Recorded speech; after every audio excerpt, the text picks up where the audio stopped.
একটা পকোড়া ভেঙে দেখাচ্ছি, দেখুন কত সুন্দর হয়েছে ভিতরটা।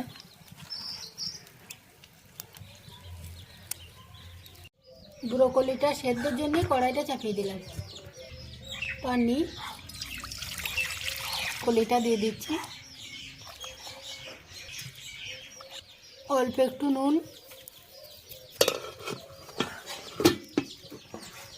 পকোড়াটা করার জন্যে বেসনের ঘোলানিটা করে নিই। চলুন, একটু হলুদ গুঁড়ো, একটু খাবার সোডা, একটু কর্নফ্লাওয়ার, অল্প একটু লঙ্কার গুঁড়ো, সবগুলোকে আবার ভালো করে মাখিয়ে নিয়ে শুকনো অবস্থায় একটুকে পানি দিয়ে এরপর এটা মিশিয়ে নেব। পকোড়াটা বানানোর জন্য বেসনের ঘোলানিটা করা হয়ে গেল। ঘোলানিটা আমি দেখাচ্ছি কীরকম হয়েছিল। চলুন এরপর পকোড়াগুলো ছেঁকে নিই। ব্রোকলিটা সেদ্ধ হয়ে গেছে, ব্রোকলিটা তুলে নিচ্ছি। পকোড়াটা এরপর বানিয়ে নিই। চলুন, সর্ষের তেল দিচ্ছি,